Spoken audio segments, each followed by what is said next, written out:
पुरुषार्थ कथा सुनो सुनो सिद्धार्थ कथा। सत्य कथा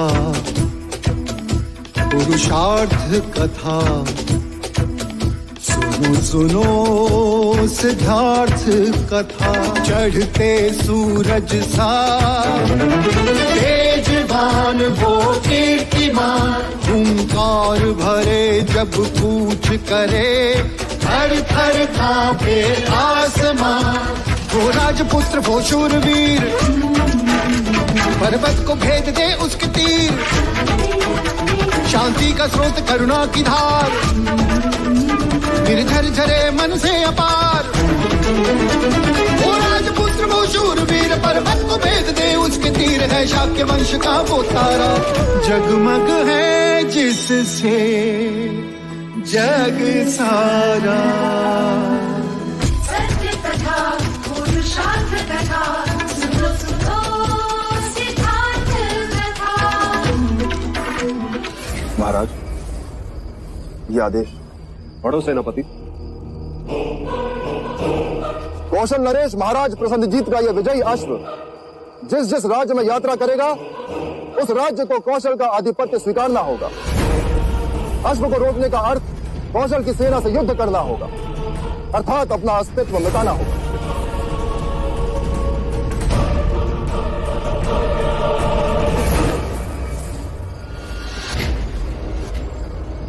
कौशल नरेश महाराज प्रसन्नजीत की, महाराज प्रसन्नजीत की, महाराज प्रसन्नजीत की, महाराज प्रसन्नजीत की, महाराज प्रसन्नजीत की, महाराज प्रसन्नजीत की, महाराज प्रसन्नजीत की, महाराज प्रसन्नजीत की, महाराज प्रसन्नजीत की।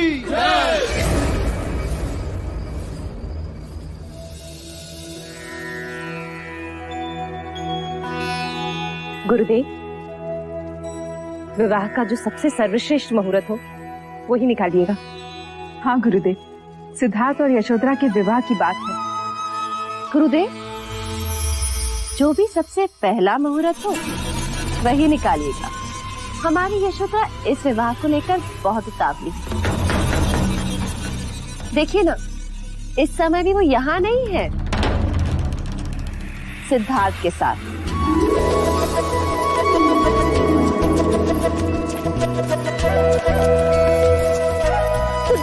क्या कर रही हो बेटा? तुमसे बदला ले रही हो। अरे वो तो पैसे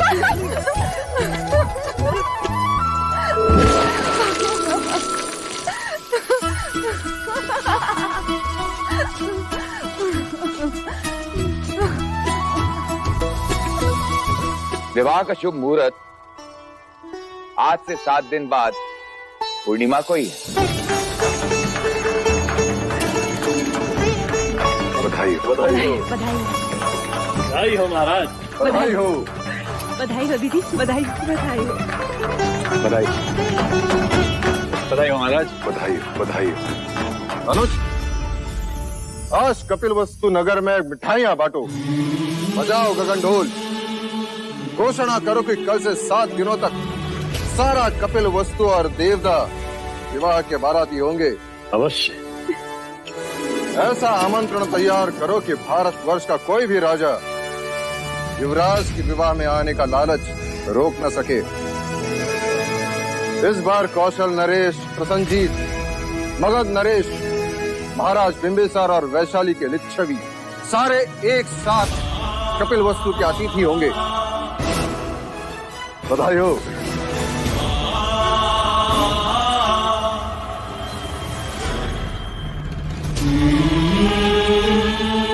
आप प्रसंगानुसार कार्यसूची बना दें।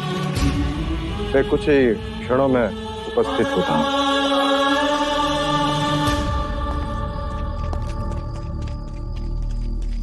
महाराज, गुप्तर आर्यक का प्रणाम स्वीकार करें। आर्यक, क्या समाचार? महाराज, समाचार अशुभ है।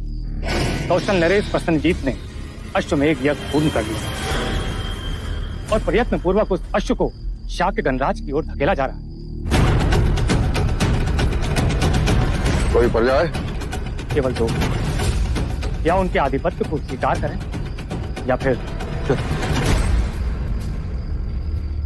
तो फिर युद्ध ही होगा।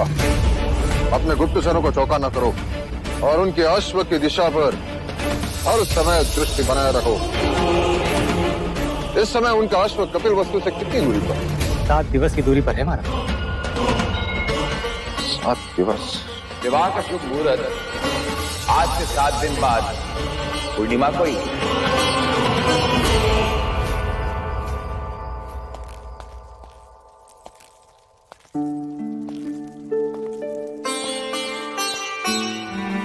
कुछ ही देर में उपस्थित होता हूँ कहकर आप अचानक कहाँ चले गए भैया? हम सब कब से आपकी राह देख रहे थे। हमने तो सिद्धार्थ के विवाह की सारी तैयारियां भी कर ली हैं। हाँ भाई महाराज, इतनी तैयारियां हो चुकी है कि यदि वो दोनों यहाँ होते तो कदाचित हम उनका विवाह ही करा देते। भैया, ये है विधि का क्रम, देखिए। भाई महाराज, कुलगुरु ने इस शुभ अवसर पर एक मंदिर बनाने का भी सुझाव दिया है। और ये आमंत्रण पत्रिका भी तैयार हो गई है, ये देखिए।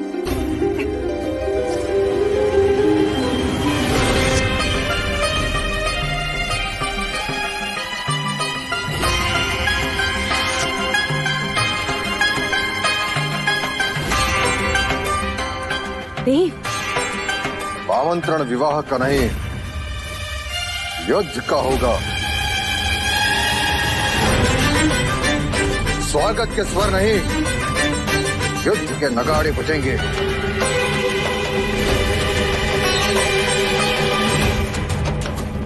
महाराज, ये आप क्या कह रहे हैं? कौशल नरेश प्रसन्नजीत ने अश्वमेघ यज्ञ किया है और वह अश्व शाक्य गणराज्य की ओर आ रहा है। राजा धनपानी, हमें विवाह स्थगित करना है।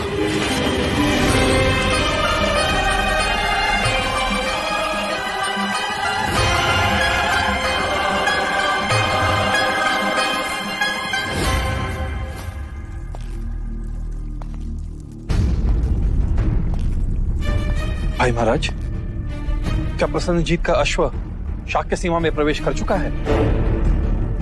नहीं अनुज। अर्थात हमारे पास समय है। हाँ महाराज, ये भी तो हो सकता है कि वो अश्व कपिल वस्तु की सीमा में प्रवेश करे ही ना। फिर तो हम सिद्धार्थ और यशोधरा का विवाह कर सकते हैं। हाँ, वैसे भी विवाह को पीछे धकेलना अच्छा नहीं, फिर पता नहीं कब क्या हो जाए। जब निर्णय लिए जा रहे हो मंगला, तब दूसरों के मन में दुविधा उत्पन्न करना अच्छी बात नहीं।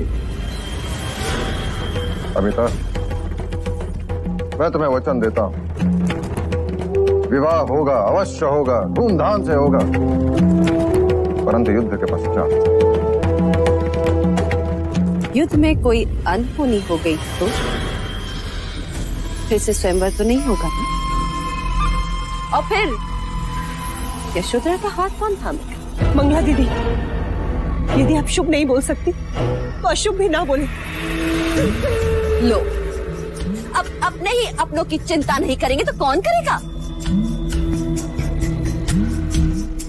यदि आपको मेरी बात इतनी बुरी लगी तो अब से मंगला कुछ नहीं बोलेगी, बस चुप रहेगी। वैसे चाहती तो मैं भी यही हूँ कि ये विवाह रुक जाए। अपनों से कहकर हम विवाह को स्थगित कर सकते हैं, शत्रु से युद्ध नहीं।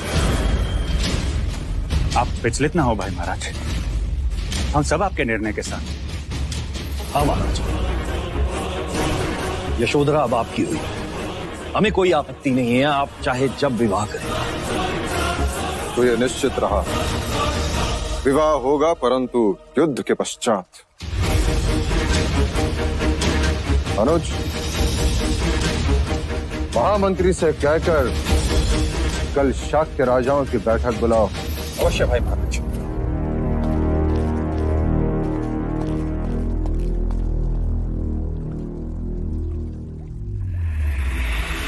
अब तो श्रीफल चढ़ाने ही पड़ेंगे।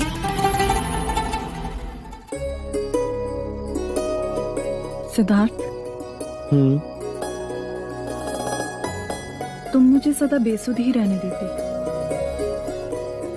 क्यों? तुम्हारा ध्यान मेरे पास तो रहता।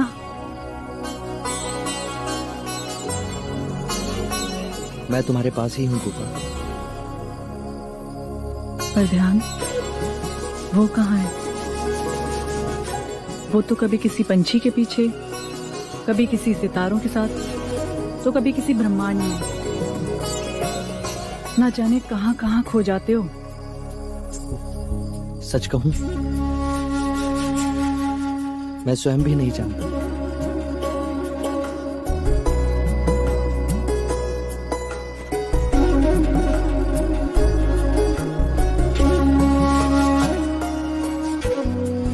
ये क्या कर रही हो? स्वयं को तुमसे बांध रही हूँ। क्यों? कहीं मेरी आंख लग गई और तुम चले गए तो? लो, अब गांठ बांध ली है। अब तुम 7 जन्मों तक मेरे साथ ही रहोगी।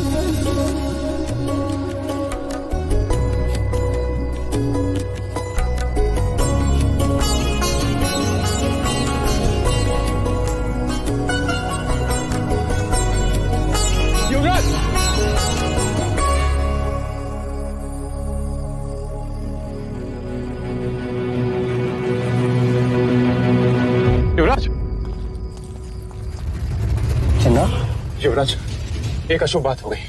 क्या हुआ? आपका विवाह कुछ दिनों के लिए स्थगित कर दिया गया है।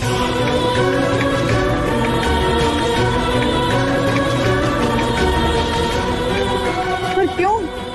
क्योंकि प्रसन्नजीत ने अश्वमेध यज्ञ कर अश्व को छोड़ दिया।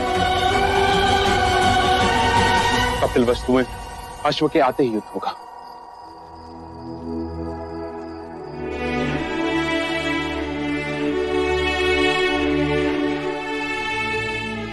गोपा, सब कुछ ठीक हो? कुछ मत कहो सिद्धार्थ। मैंने तो तुम्हें 7 जन्मों के लिए बांध लिया है। अब विवाह हो या ना हो, देखो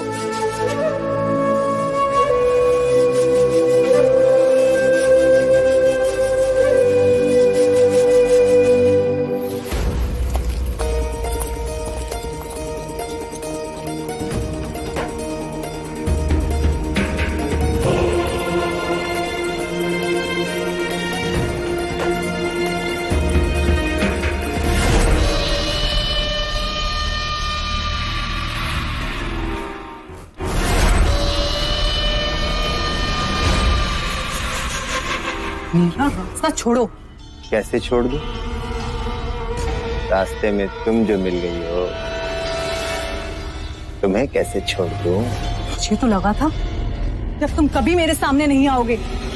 क्यों? स्वयंवर की पराजय ने मुझे काला कर दिया है तुम्हारा।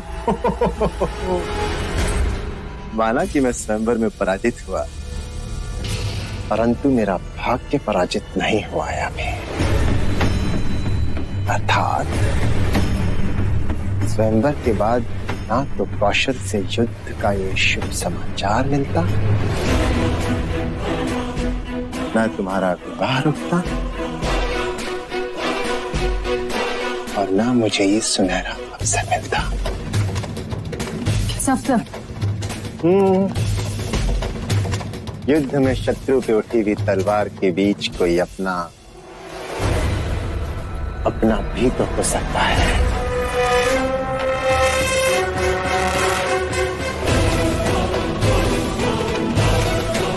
हो सकता है ना?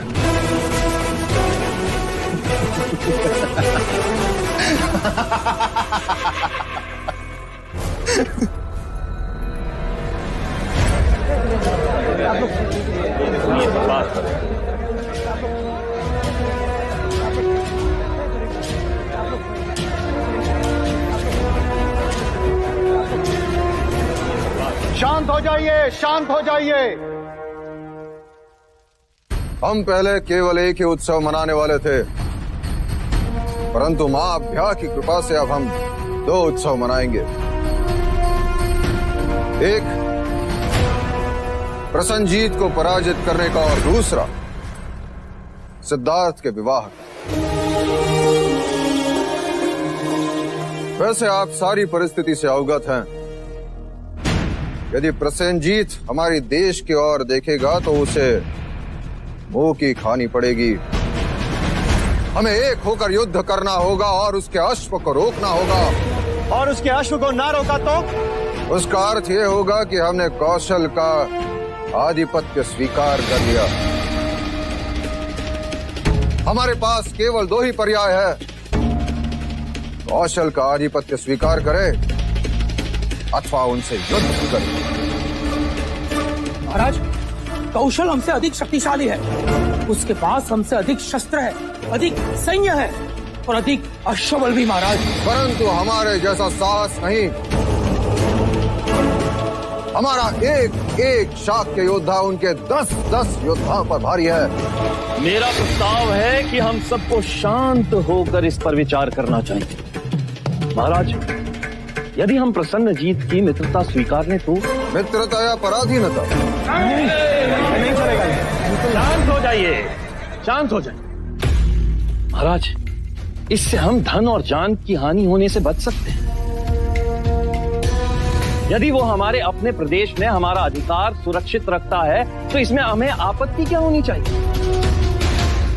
बलशाली मित्र कौन नहीं चाहता महाराज? अर्थात मित्रता के नाम पर हम उनके दास बन जाए? ये मत भूलिए राजा दंडपानी, शाक्य देश एक आदर्श गणराज्य है और उस पर कोई और राज्य करे ये स्वप्न भी नहीं होने देंगे हम। नहीं होने देंगे। क्या आपको युद्ध से भय लग रहा है राजा दंडपानी?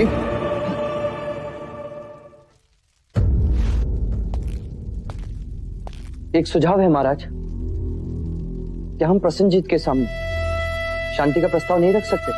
शांति का अर्थ समझने वाले अश्वमेघ यज्ञ किया नहीं करते पुत्र। अब वो शांति की बात तभी समझ पाएगा जब वो युद्ध में पराजित होगा। अब केवल एक ही उपाय है और वो है युद्ध। क्या आप सभी मेरे युद्ध प्रस्ताव से सहमत हैं? हम सहमत हैं। महाराज शुद्धोधन की, महाराज शुद्धोधन की, महाराज शुद्धोधन की, महाराज शुद्धोधन की। अब हमें युद्ध के लिए तैयार होना होगा। सारे शाक्य राजा अपनी अपनी सेना लेकर शीघ्र से शीघ्र कौशल सीमा की ओर प्रस्थान करेगा। हमारी सारी शक्ति कौशल सीमा पर इकट्ठा होगी। प्रसन्नजीत के अश्व को हम शाक्य देश में घुसने नहीं देंगे। नहीं घुसने देंगे।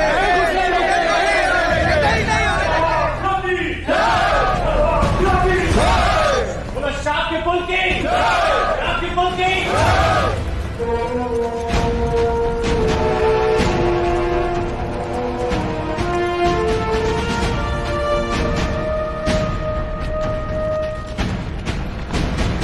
महाराज प्रसन्नजीत की जय हो। बधाई हो महाराज, हम बिना लड़े ही युद्ध जीत गए। हमारे और शाक्यों के बीच जो राज्य था, वहां के नरेश आपके प्रस्ताव को स्वीकार करना चाहते हैं। उत्तम, अति उत्तम सेनापति बहादुर, ये हमारी विजय का प्रारंभ है। आइए राजू।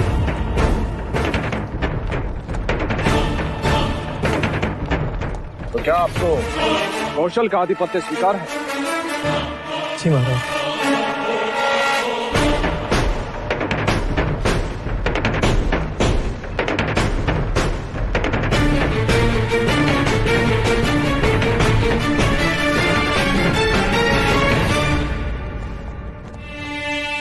ये हमारी तरफ से आपको भेंट।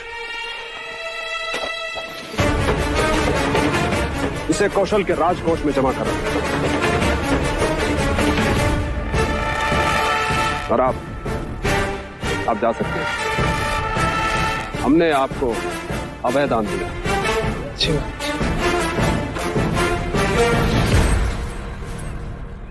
मुझे ऐसे छोटे छोटे राज्य नहीं, बड़ा देश चाहिए।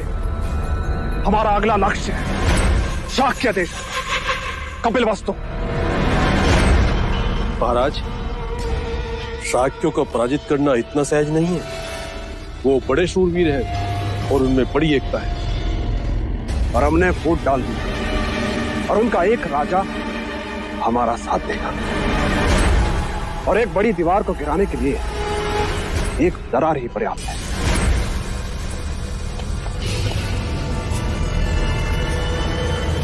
गुप्तचर, हमारा ये संदेश उस राजा तक पहुंचा दो। वो अपनी सेना को जो दुर्योधन की सहायता के लिए नहीं भेजे,